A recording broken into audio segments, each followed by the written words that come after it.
तो स्टूडेंट्स अभी हम पढ़ रहे हैं चैप्टर 16 क्लास 4 इंग्लिश का है, जो कि है Mahatma Gandhi as a school master.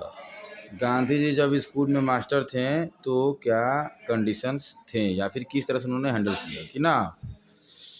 तो इनका यही उद्देश्य होता था, इनका इंटेंशन होता था कि ईच यंगस्टर, जितने भी यंगस्टर हैं सबको पढ़ाया जाए और जितना हो सके उतना उनको पर्याप्त समय भी दिया जाए कि ना।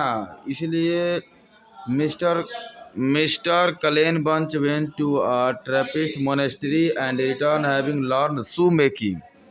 तो मिस्टर कलेंचरी जो है ना, एक ट्रेपिस्ट थे और एक मोनेस्ट्री के टीचर थे, and return having learn shoe making, कैसे शू मेक करना है उसको सीख के वो आ रहे थे।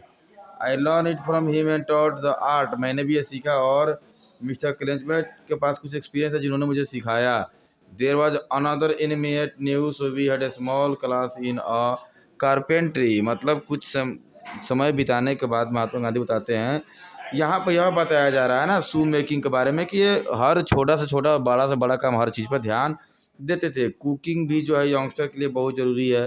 सो शू मेकिंग और कुकिंग टुकिंग ये सारा चीज़ की जानकारी उनको दिया था। उनके लिए नहीं, all this was new to them, चूँकि स्टूडेंट्स के लिए सब चीज़ तो नया है।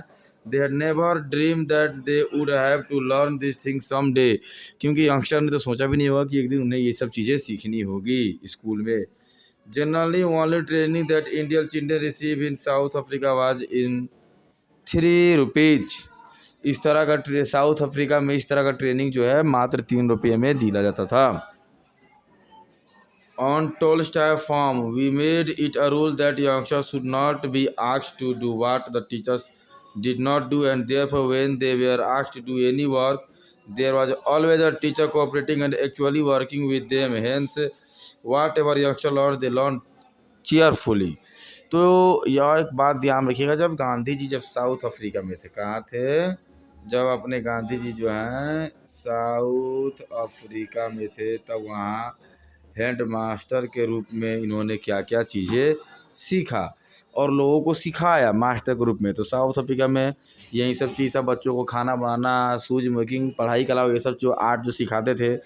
और वहाँ के स्टूडेंट्स को यह बताया गया था कि कोई भी टीचर जो है आपको ये कभी नहीं बोला कि मैं ये काम नहीं कर सकता हूँ। सब उनको जो भी चीज़ की आवश्यकता होती थी, हर काम के लिए टीचर उनके पास अवेलेबल होता था। इसी के लिए वो काफ़ी कुछ भी सिखाया जाए काफ़ी खुशी से वो सीखते थे कि नहीं।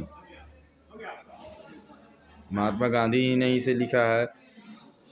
Literacy training however was more difficult matter. Literacy मतलब शिक्षित करना जो है उतना डिफ़िकल्ट काम था। I had neither the rescue nor literacy equipment necessary and I had not the time I would have wish to devote subjects physical work that was doing which to leave me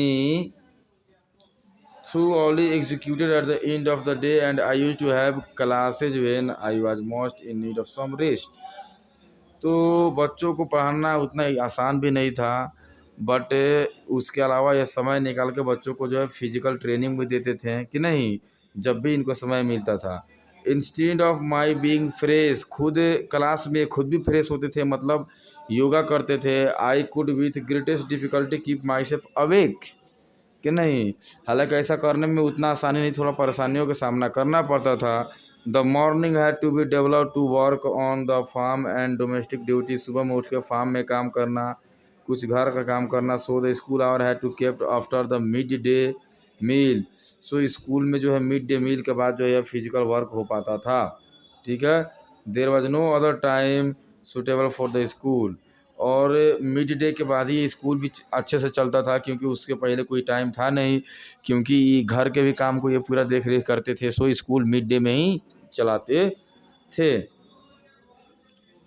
we gave 3 periods at the most literally training के लिए मात्र 3 period ही देते थे बच्चों को, मतलब 3 period में ही बच्चों को ट्रेन किया जाता है। Hindi, Tamil, Gujarati and Urdu they taught, इन सब भाषाओं का शिक्षा दिया जाता था। English was taught as well, English का पढ़ाई अच्छी होती थी, बाकी में थोड़ा प्रॉब्लम था क्योंकि विदेशी जमी पे टीचर्स भी तो नहीं मिल पाते हैं। It was also necessary to acquaint the Gujarati Hindu children with a little Sanskrit and to teach all the children elementary history, geography and arithmetic. बच्चों के लिए जो है गुजराती संस्कृत के अलावा जो है ज्योग्राफी, अर्थमेटिकल, हिस्ट्री, ये सब चीज़ें भी जानना एलिमेंट्री का मतलब है बहुत ज़रूरी था। I had to undertaking to teach Tamil and Urdu, ये खुद तमिल और उर्दू पढ़ाते थे। The little Tamil I knew was acquired during the vague in jail, इनको तमिल का थोड़ा सा जानकारी था क्योंकि जब ये जेल में थे तो इन्होंने सीखा था।